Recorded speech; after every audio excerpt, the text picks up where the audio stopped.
How to get refund on Domino's. If you canceled your order immediately after placing it due to a long delivery time, the charge will be automatically reversed on your card. No further action is needed. Visit the Domino's feedback page. Domino's feedback. Click on Locate the store you ordered from here in the upper right corner of the page.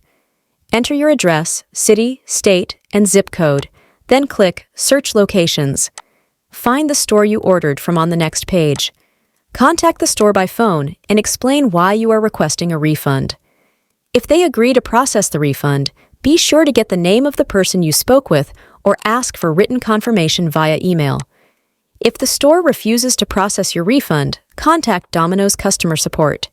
You can find Domino's customer support on their website or by searching online. Reach out to them and explain the situation. Provide all necessary details about your order, including the store location, date and time of the order, and the issues you encountered. Customer support will guide you through the refund process, and you may need to provide them with relevant order information. That's how you can get refund on Domino's.